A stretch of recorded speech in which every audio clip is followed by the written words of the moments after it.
Good evening, everybody. Welcome, as usual, to our AJA events, both to our regulars and any new people this week.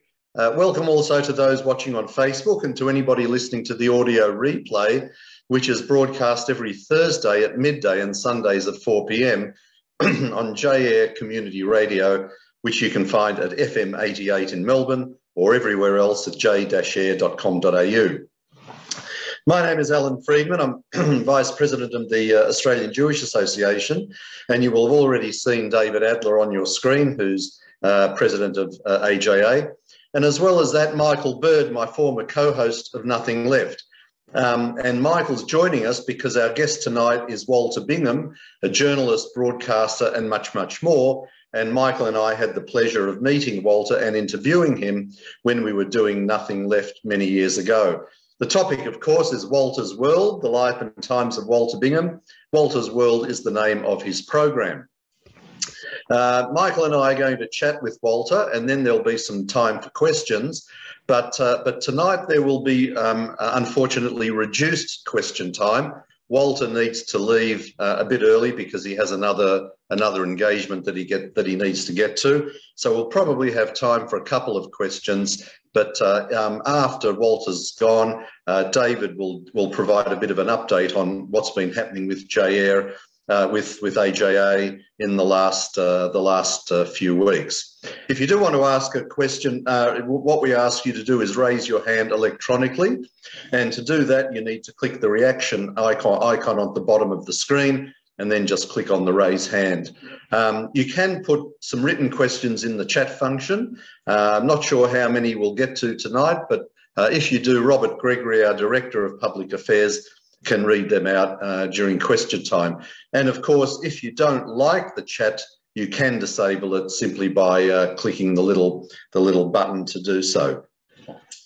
Walter Bingham is a British-Israeli journalist, actor, entrepreneur, Holocaust survivor and decorated World War II veteran who made Aliyah to Israel in 2004. At an age of 98 years young, Walter is Israel's oldest working journalist, and he also holds the Guinness World Record as the oldest radio talk show host. Since 2004, he has hosted Walter's World, a weekly radio magazine program on Israel National News. And since 2016, the Walter Bingham File on Israel News Talk Radio. And we get that in Australia via J-Air. He is also a regular contributor to the Jerusalem Post and the Jerusalem Report. Walter has seen a lot of life, so we thought it would be interesting to hear his views on Israel and the Jewish world, and also honour him for the work he has done in the Jewish media. As I mentioned, Michael and I met Walter some years ago when he was in Melbourne. Walter, it's a delight to catch up with you again, and welcome to our AJA Zoom audience.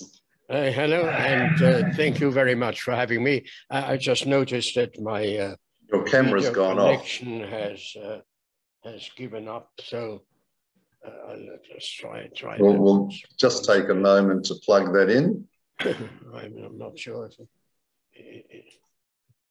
what happened to it. I don't know. I haven't. Oops.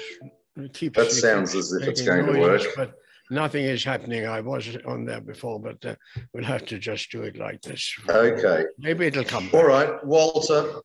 Okay, it may come back. Walter, just tell us, I'm interested, what's your earliest memory of life?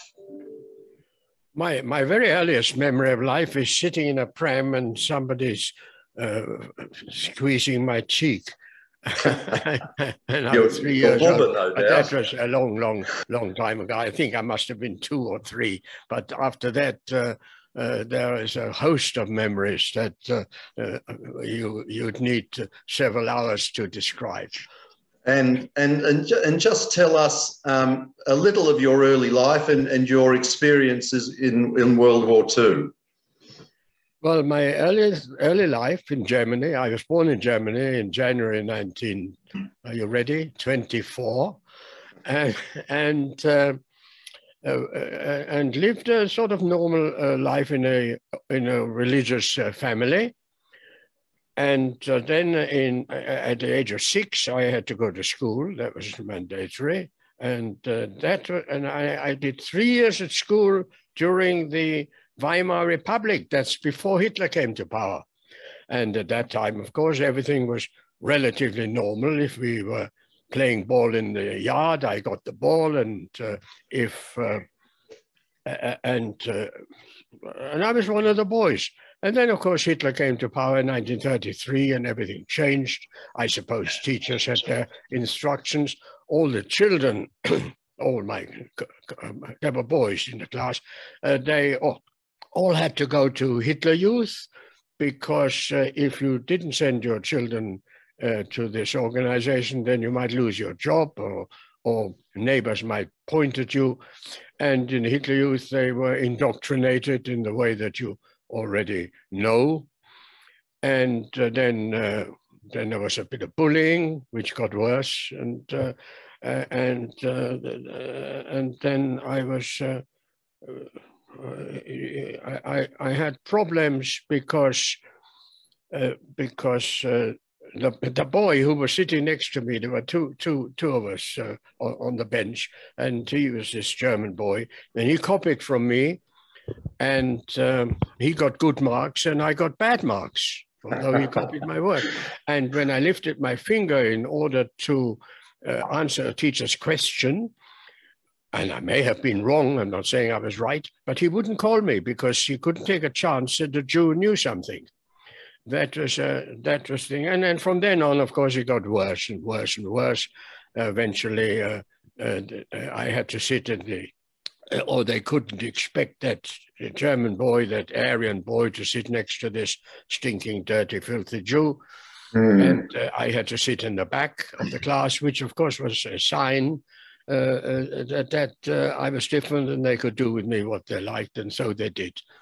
And so it went on. Those were my early school experiences. And I believe you were selected for a place on the Kinder transport to Great Britain. So how did that manage to come about?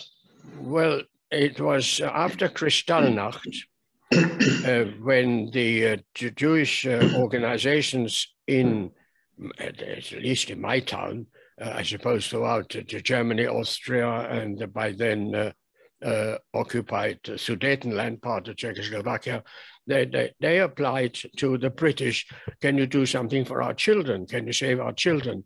And that was November, beginning of November, after the beginning of November 1938. And very soon the British reacted, surprisingly, through the Jewish charitable organizations in England who financed it and organized it all. And they began this Kinder transport, which of course took 8 months. It was not just one transport. It started at about the end of December that year and finished when the war broke out. And the British agreed to take 10,000 children, but unaccompanied children. I don't know if all 10,000 made it because war broke out after 8 months. You know, there were the different transports from different towns that rented space on international trains. But the thing that bothered me till today is that it was unaccompanied children. Now you got to imagine, war was imminent. Everybody knew that it can't get any better when the war breaks out. And yet the parents, who were the heroes, brought their children to the trains and put them on the trains, not knowing when they will ever see them again. Now, I was 15 and a half and lived through the 6 years of Nazi tyranny, and I knew why I was going. It was traumatic, but I knew why I was going. But then there were 4-year-olds. Imagine 4-year-olds. Mommy, I love you. But they think they're being punished putting on the train. The trauma for younger children was indescribable, and the parents sent them away. Now, I can tell you that 99.9 children of these 10,000 almost, never, ever saw their parents again. I was one of the minute number of those who were reunited after the war with my mother, who went through the camps and, thank God, lived. So, but this is something and I'm saying it very publicly. I have no good feeling for the British anymore. And now you can tell me, as people do, well, wait a minute, they saved your life, didn't they? Absolutely. But then I paid back, and you asked me about military service, I think, did you? Yes, I believe you were part. So I paid back by being joining the British Army. I was 4 years a British soldier, landed in the water on the beaches of Normandy, and fought my way through France and Belgium and Holland, and until after agitating for quite a long time, saying that I speak German and we're going into Germany. Anybody can do what I did, driving an ambulance. They didn't want to let me go. Every unit was under strength.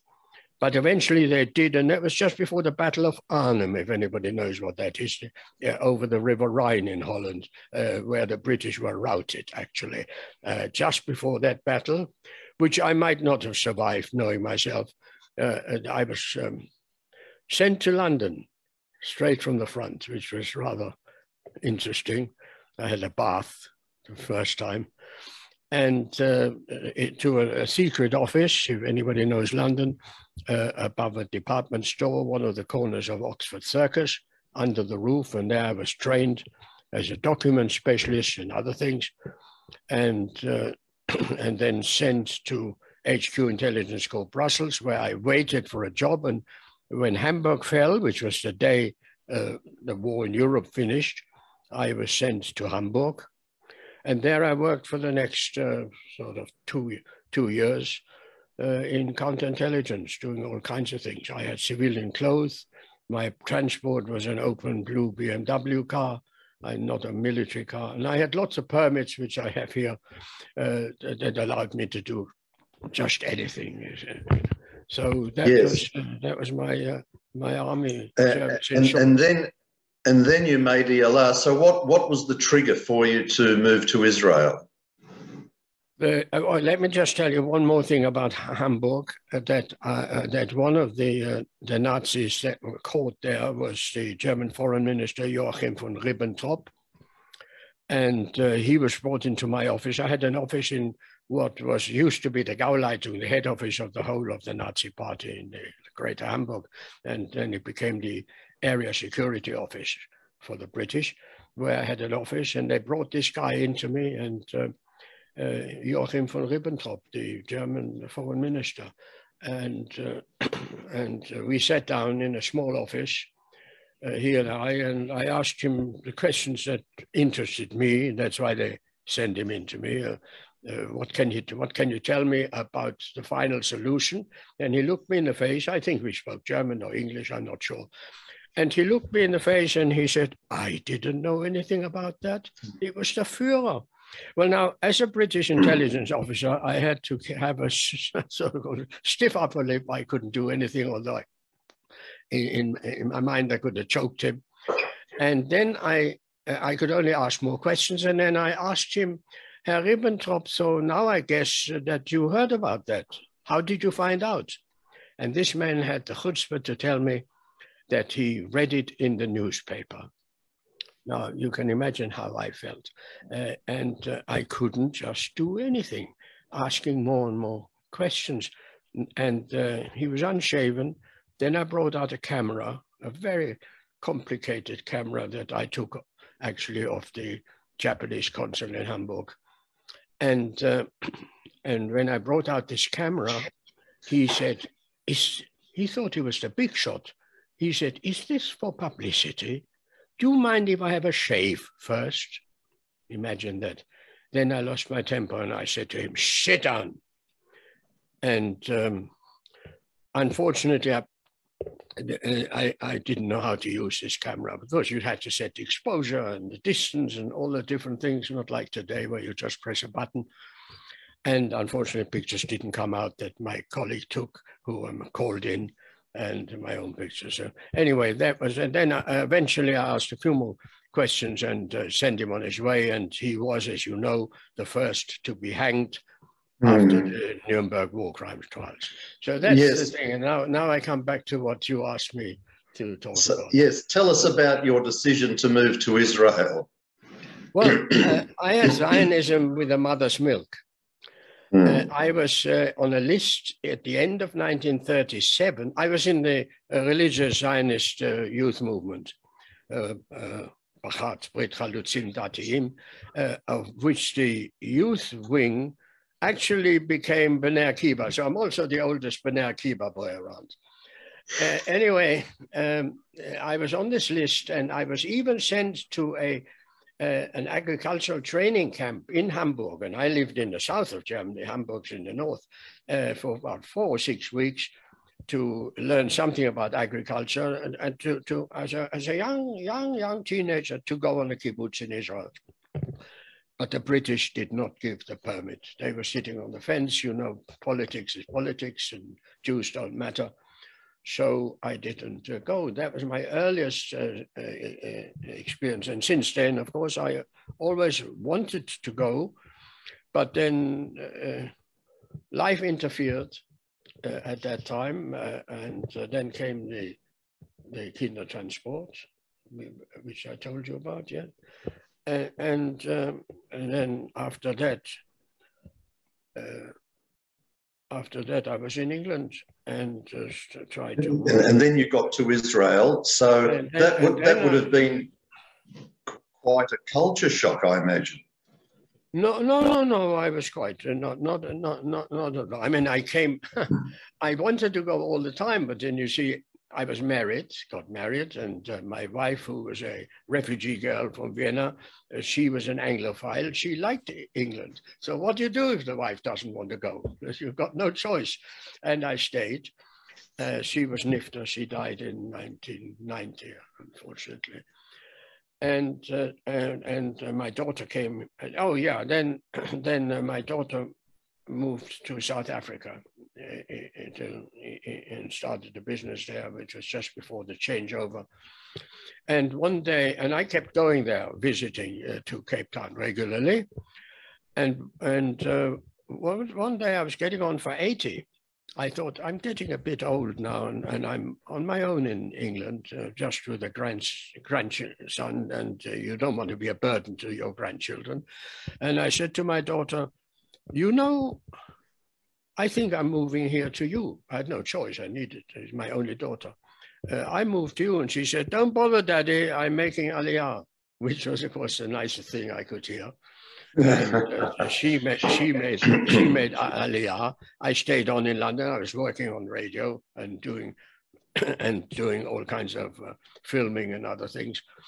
And then one of my grandsons from London also moved to Israel. And 2 years after my daughter was here, I came, and that was in 2004. It's coming up now in August to Chai, 18 years. And then I came here, and even before I came, I was working on the Israel National Radio. And right. So Walter, I was 80. I was 80 years old at the time, and that's why I had difficulty in learning the language, which I still don't know. Now we want to talk politics. So you've seen a lot of history. And you would have seen the various stages of the conflict between the Arabs and the Israelis.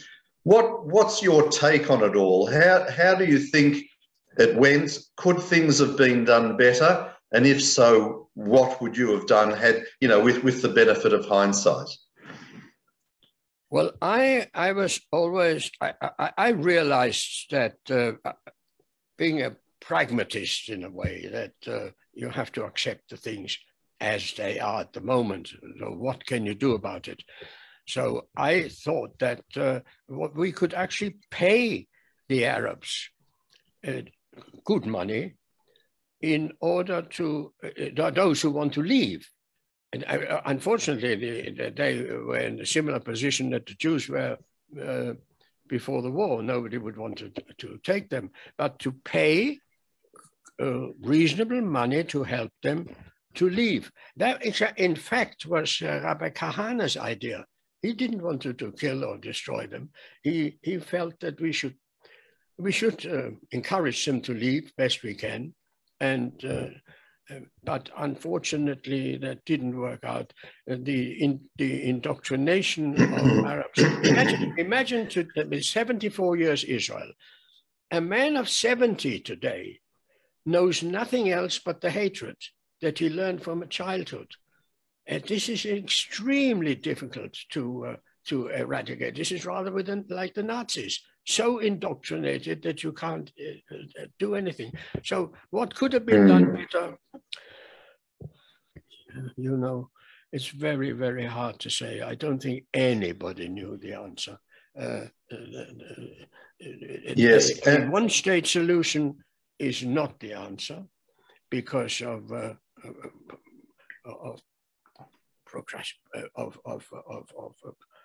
the Arabs have marrying more wives and more children, and then in the end we would be swamped. So a one-state solution is no good. A two-state solution is also, sorry. No, go on. A two-state solution is also no good because it just doesn't work. I have a picture, a pity that my video doesn't work. I have a picture on the wall, black and white, which shows Israel with its heart ripped out, which is Judea and Samaria, and a 9-kilometer border to cut us in half. That doesn't work either. My suggestion, my idea is to have an area in parts of Judea and Samaria where they're already established in Area A under the Palestinian Authority, where they shall be and live and do their own thing and do their own taxes, but overall security in the hands of Israel, with whatever all the things that implies. We can't kick them out. I'm not in favor of such drastic action. Yes. They're here. They believe that they belong here, unfortunately, although I could give you, speak 2 programs on the history why they don't. That's so what about the, I was going to ask you, what about the current political situation with the Arab party as part of the government? How's that working out from your perspective? Well, that's a disaster, and it won't take another 2 weeks before the whole thing has collapsed, because there are more and more in the ranks of the government who realize that we cannot be in the hands of Mansour Abbas, who's the leader of the United Arab Party and part of the coalition. This man, very smart, knows that he is needed because Bennett will want to be prime minister at all costs, so does Lapid. And Mansour Abbas knows that he can ask for almost anything and will get it, because they will concede in order to be in power. And I always thought, I thought some time ago, that there should be a red line at which Bennett says enough is enough. Apparently that has not yet come to pass. And the United Arab parties and Abbas are asking more and more and more, and getting more and more, while the illegal settlements in Arab and Bedouin settlements in the Negev are being legalized. Our own villages in the Judea and Samaria are being pulled down. And that's a terrible situation. Michael, I think you've got a question for Walter on this, haven't you? Yeah, I've got a couple of questions for you, Walter. It's nice to talk to you again, Walter. Hi. Hi. We could never imagine during World War II that America or UK would have German or Japanese politicians and political parties representing the Germans and the Japanese. I understand Israeli Arabs comprise about 20% of the population. However, Israel, in a sense, is at war with the Palestinian Arabs. How do Israelis feel about having Arab politicians and Arab political parties in their government coalition supporting those that wish them dead? And is it working? And obviously, from what you've been saying, it's not working. But how do the Israelis feel about having this mix in the government? Well, I've just alluded to that, and Mansour Abbas and the Arab parties in government. It is, to me, inconceivable that that we should have Arab parties in government who, when they speak in Arabic to their own people, as you well know, are saying something quite different from what they are saying when they are addressing the Israeli public or in parliament. Their aim, whatever they say, is not to live together with us, because they've had many opportunities to make some arrangements like that. But no, their aim is to get rid of us. They couldn't. They began by trying to push us into the sea. That didn't work, and then they started the salami method, as I call it, slice by slice, and that isn't working. And today they are quite openly saying,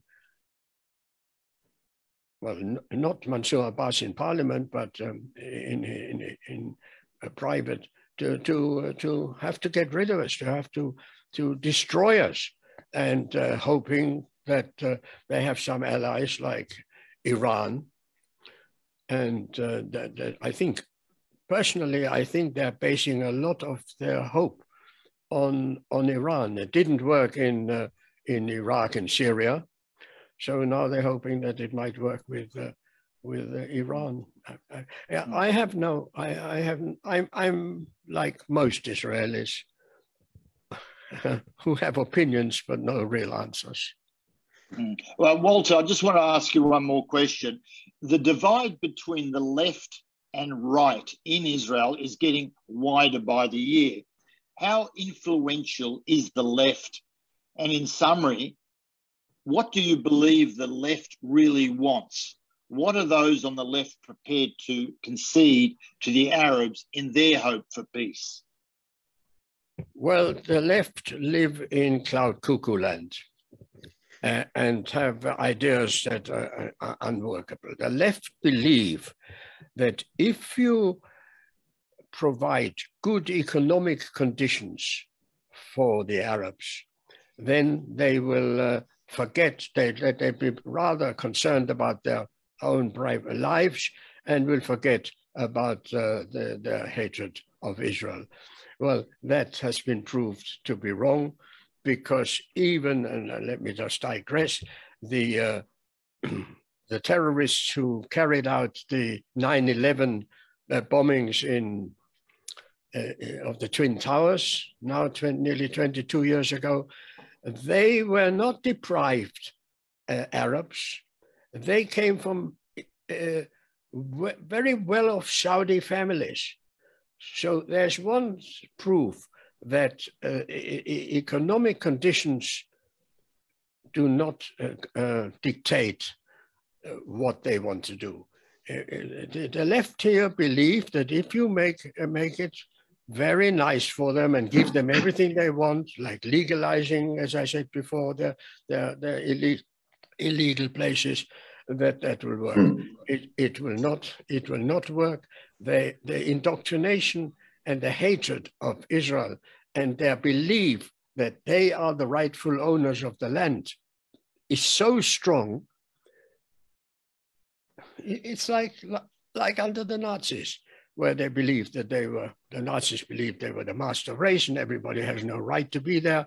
Well, the Arabs believe that the Jews are the occupiers, and it's very difficult to get that out of them. So that the left have the wrong idea. What they want. I mean, they'd give away parts of Israel. They'd immediately make a second state in Judea and Samaria. Just imagine it. But that wouldn't work because they have that, and once they've got that, they'll want more and more and more. It is the Arab mentality to keep wanting more and more until we're finished. Yes, and Walter, of course, in talking about the left, I'm thinking of the United States administration. So how do you see the current administration and its attitude towards Israel compared with the previous one? Well, we have President Joe Biden visiting Israel on the 14th of July for 2 days. Yes. And he will bring with him some suggestions which will probably be, again, unacceptable. Every president wants to be the one who has finally made peace. Trump did it as well. He had a plan that was really not workable. It was like pepper and salt. It looked like pepper and salt sprayed over the Judea and Samaria with all kinds of little places that were ours and little places that doesn't work. And Biden is coming as well to try and tell us what to do, and it's not going to work. It's like he's just like any other American who keeps coming to tell us what to do. It started with excuse me. It started with Volker Bernadotte in 1948, Count Volker Bernadotte of Sweden, who came here to tell us on behalf of the United Nations what we should do and how we should divide Jerusalem. And ever since then, every year they have been coming here, one after another, trying to tell us what to do. And nobody had a good solution, and nothing worked out. So Biden is one in a row of the dozens of Americans who keep coming here and think they're the ones. To tell it doesn't. Yes. It's not working out. I think the Trump administration was better. Look, they did what they said, and we had this wonderful ambassador, David Friedman, who still lives here, and who helped to organize the Abraham Accords. And I hope that that is one avenue that can be further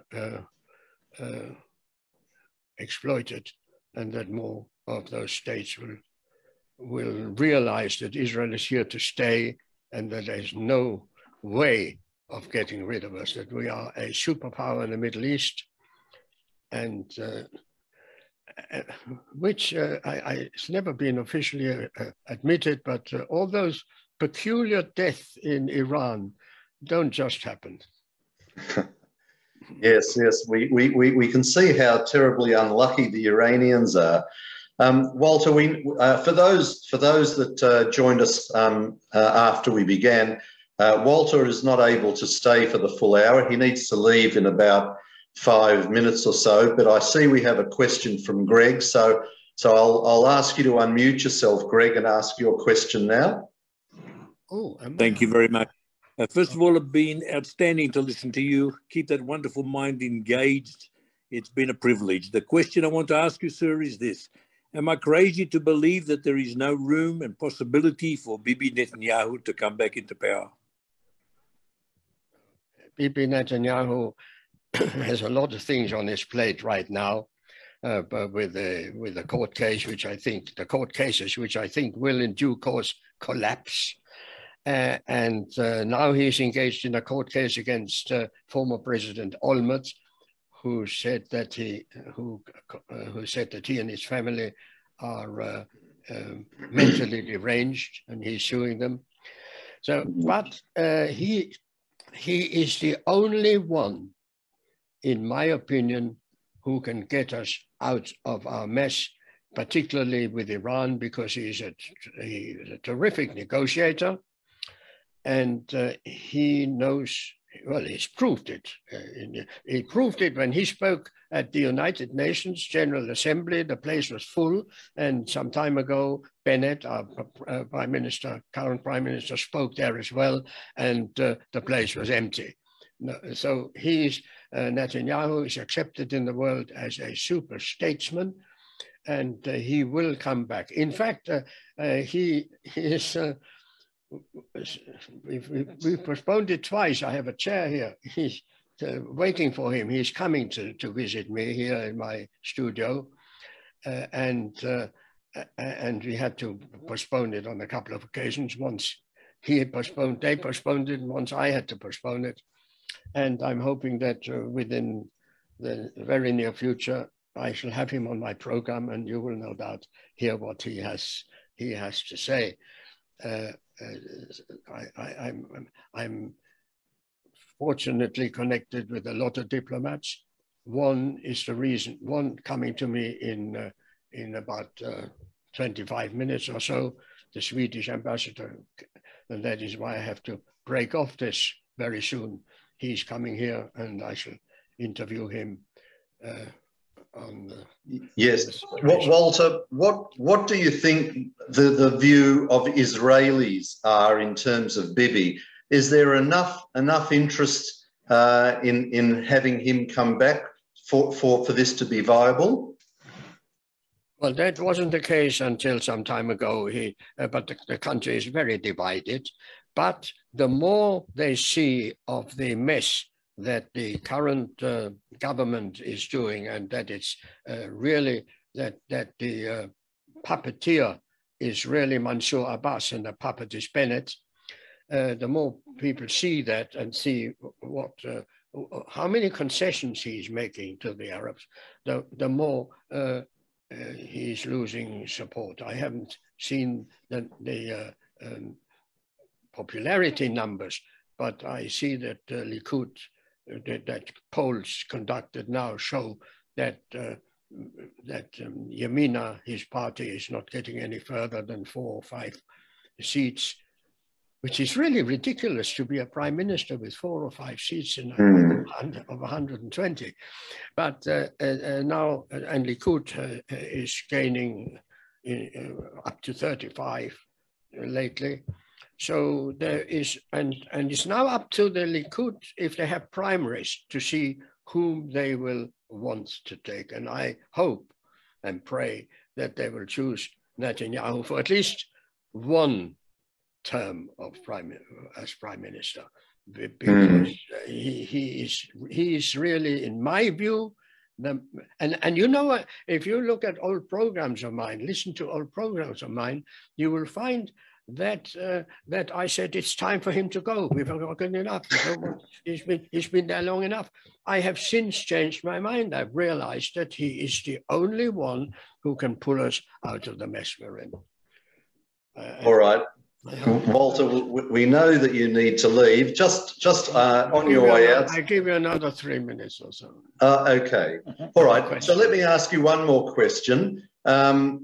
In terms, you've been in the media a long time. What are your observations of the media in Israel and around the world? We're noticing here in Australia that the media is drifting very significantly leftwards. Is that the same in America? Same in Israel? Well, look, the media of my early days is different from what is today. Once I was a reporter, I would try and objectively talk about the subject. Today, I'm not a reporter. Today, I'm a right-wing political commentator. And there are very few, if you look at the newspapers, even those who think that they are objective reporters, when you read their their lines, you will see that there is a bias. Today, there is no more an unbiased media. People get bombarded from the left media and bombarded from the right media, and that, look, if you look at cable station, our famous cable station, CNN and all the others, and Fox. I mean, you see, there's a tremendous difference. Fox will tell you one thing, and CNN will tell you something. There is no, people have to make up their own mind, and they're confused because the media is not anymore, there are no objective, or very few maybe, reporters who really tell you the situation as it is, not as they would like to see it. Yes. That's the media today. Yes, and tell everybody before you finally leave, Walter, where can they hear your work and read your work? What are you currently doing? Well, first of all, I'm broadcasting every week, that's to say, with some exceptions recently, on Israel National Radio, which is the name for Arutz Sheva in English, and that's now a podcast. It used to be live. I used to be a live call-in show host, but people came and argued with me. That's not when I. And the other station is Israel News Talk Radio, which you mentioned before, which is only a few years old, where I again started as a talk show, but then gave it up simply because I couldn't travel to the studio. Yes, and the program is... And then I'm writing. There's a upmarket magazine called the Jerusalem Report, which belongs to the Jerusalem Report group, but is totally independent, so that today's editor was the previous editor of the Jerusalem Post. This magazine appears twice a month, and I'm a regular contributor, so once a month I have an article in that. And from time to time, I send something to the Jerusalem Report, the Jerusalem Post's opinion columns. And okay, that's what I do, and it keeps me busy. Thank God I'm able to still think and walk and do. I spent all day. I spent all day yesterday at the Hebrew University at some function with the Swedes. And that's my life, and I'm sorry I have to leave. Okay, well, I've put some links up on the chat group so people can go to those links, or very simply just Google Walter's World and it all pops up. And there's also an email which is there are two emails: walter.israelnationalradio@gmail.com. That's walter.israelnationalradio, one word, @gmail.com, or walter@israelnewstalkradio.com. Okay, and I'm sure you'd be happy to hear from people. Walter, and I always, anybody who writes to me there will always get my personal reply. Okay, Walter Bingham, look, it's been a pleasure to chat with you. Thank you for a lifetime of work in advocating for Israel and the Jewish world.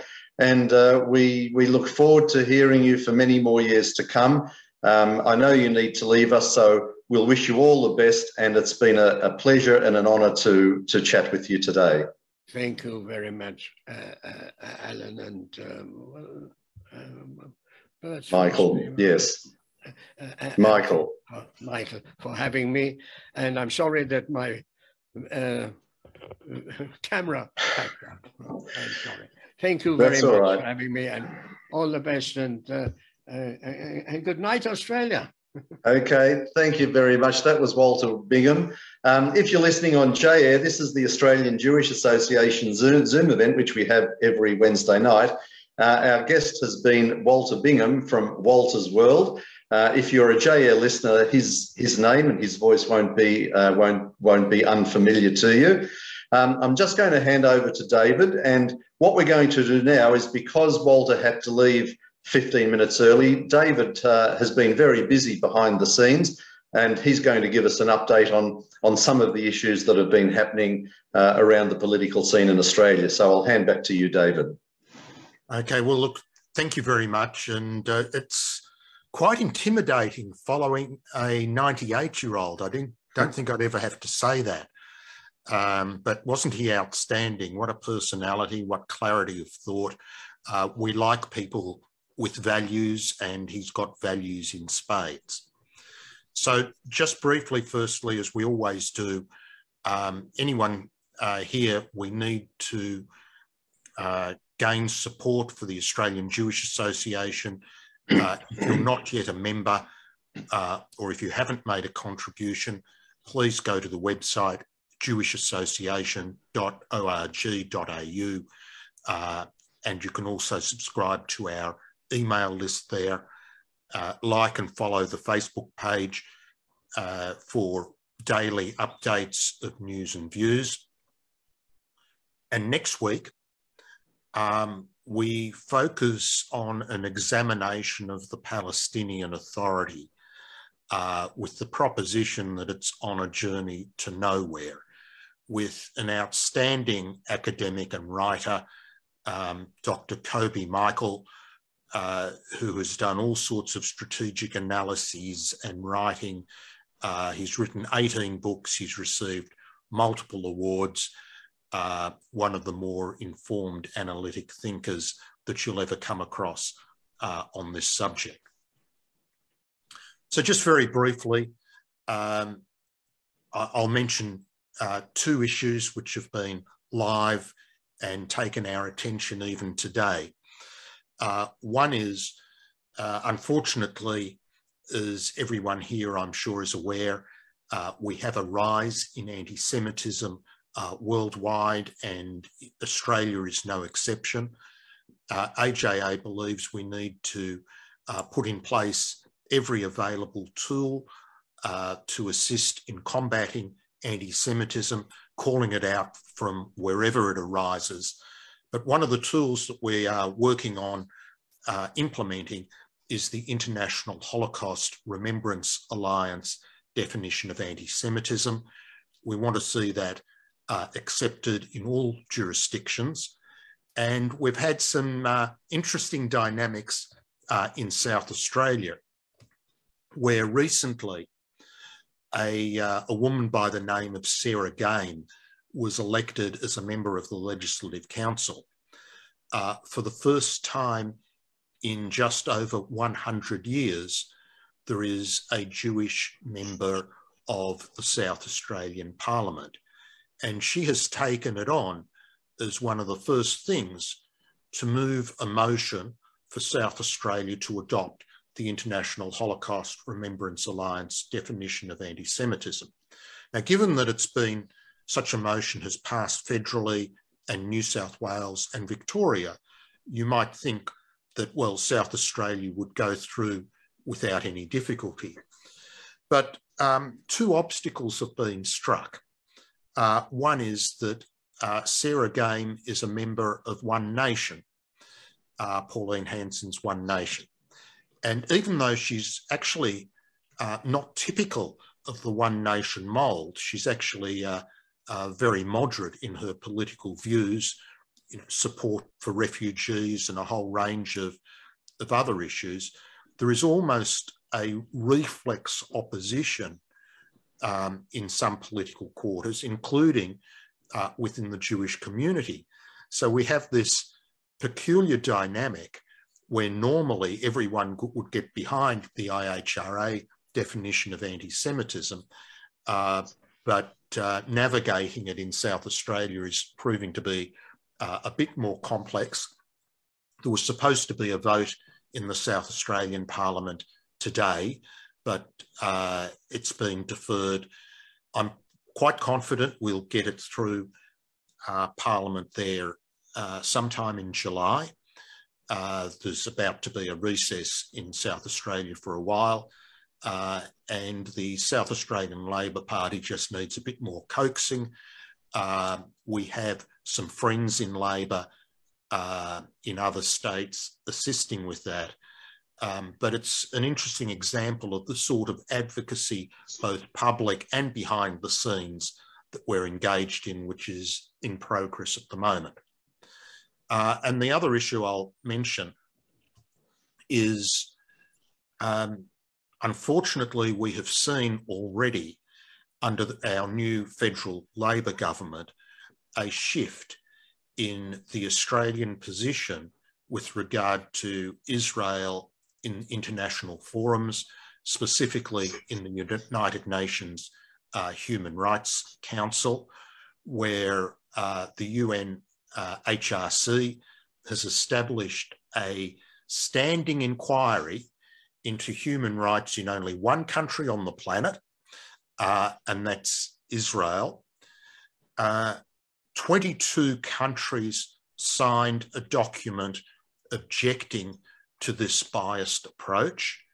Normally, we would have expected Australia to join countries like the US and Canada and others, but on this occasion, the Australian signature does not appear.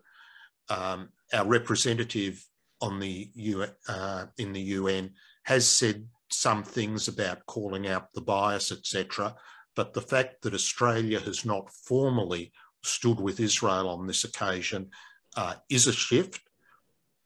We think it's a fairly serious shift, although some other Jewish organisations are trying to put a positive spin on it. You know that at HAA we call things directly as they are. We are very concerned that it might lead to what is in the ALP policy for the recognition of a non-existent state of Palestine. And we will call out the issues related to such a potential move as vigorously as we can. And I'm going to remind you of just one of the arguments so that everyone is familiar with it. There are a whole range of reasons why we don't support the recognition of a state of Palestine, particularly at this stage. And one of the arguments is who would govern it?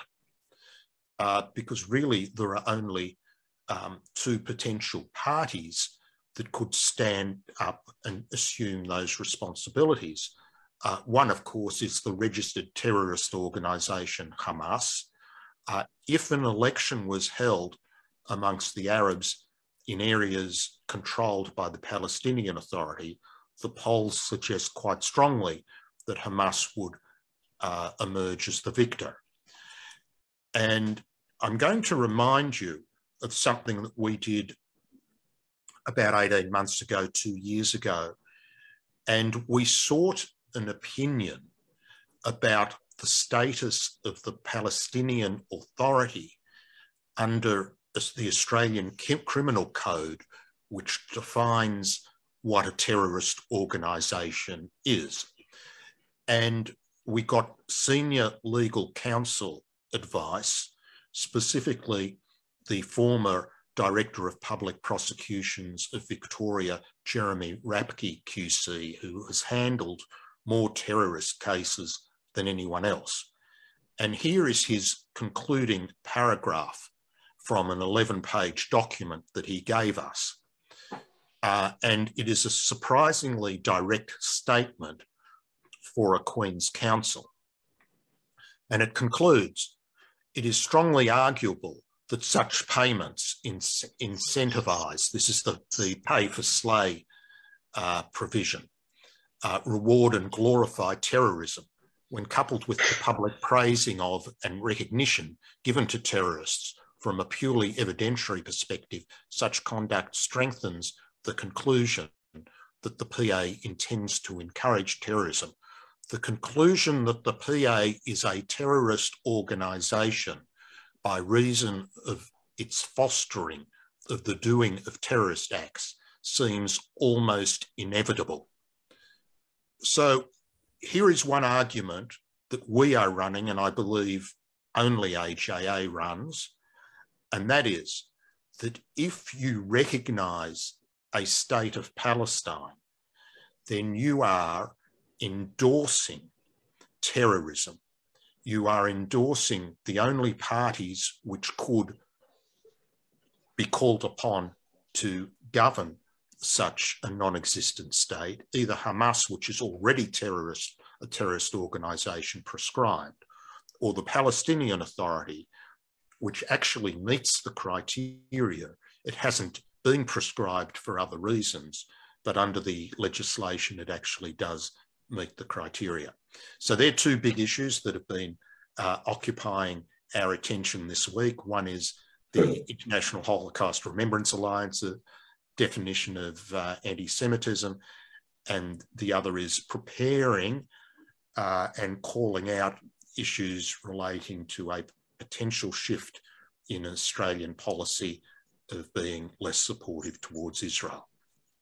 Okay, thanks, David. Now, I see Helen's got her hand up, so this might be a question for you, David. So please unmute yourself, Helen. And it might actually be interesting. We've never done an open forum before, so perhaps in the next few weeks, if people are interested, we might just have a bit of a general discussion night and see if people want to do that. Helen, okay, fire away. Do you have a question? Yes, to Dr. Adler. I wonder if the fact that the German colony in Jerusalem evacuated to South Australia, to Adelaide, the hill close to Adelaide, nearly 100 years ago now, but they resettled there because Israel, Palestine at the time, was becoming too Jewish for them. May have had something to do with South Australia's different approach to the definition of the Holocaust remembrance to the other states. Helen, to be perfectly honest, I'm not aware of the history of evacuation of Jews 100 years ago into South Australia. No, it wasn't the evacuation of Jews. It was the Christian inhabitants of the German colony. It's still called the German colony today. Yeah. They upped and left and migrated to South Australia, quite close to Adelaide, when the Jewish population was increasing. Okay, gotcha.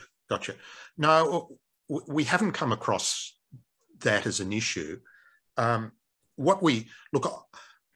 is a principle in politics that if you've got the choice between conspiracy and stuff up, then nearly always it's stuff up which provides your explanation. The problem that we have in South Australia, and I'm quite confident we'll overcome it, is that it is a Labor government. The fact that the motion was introduced by a One Nation member of Parliament, happens to be the only Jewish member of Parliament in South Australia, but One Nation creates an immediate problem for some in Labor. The motion was put on the notice papers more than 2 weeks ago, but some people in Labor only discovered it yesterday. So all of a sudden, in the last 24 hours, there have been all sorts of questions and explanations wanted. If it was forced to vote today, it would be lost. There's an interesting interview that Sarah Game did today on the ABC. Apart from handling it very well, she was immediately followed by the South Australian Attorney General, who was asked the question, do you have any problem with the anti-Semitism resolution? And he essentially said, no, they don't have a problem with it. They just need more information to reassure the Labor members of Parliament. So I think the stuff up has been some laziness in the business papers in the Labor caucus in South Australia. It will be overcome. It'll just take a few weeks longer. And I'm reasonably confident that come sometime in July, South Australia will also have the IHRA definition. But it's an interesting theory. I'll ask if there's any objection from the Christian community there. I suspect not. Okay, thanks, David. Look, we've come up to time, so we need to close. For those that came really late, our guest Walter Bingham had to leave a little early, so we've just had a bit of an update from David. So we'll join you again next week as usual. Thanks to Michael for joining me tonight. Just before we go, the L'Chaim program with Morris Klein is on now, and he actually has an interview with Sarah Gaines, so that will be worth listening to. That's 3ZZZ, FM 92.3 or 3ZZZ.com.au.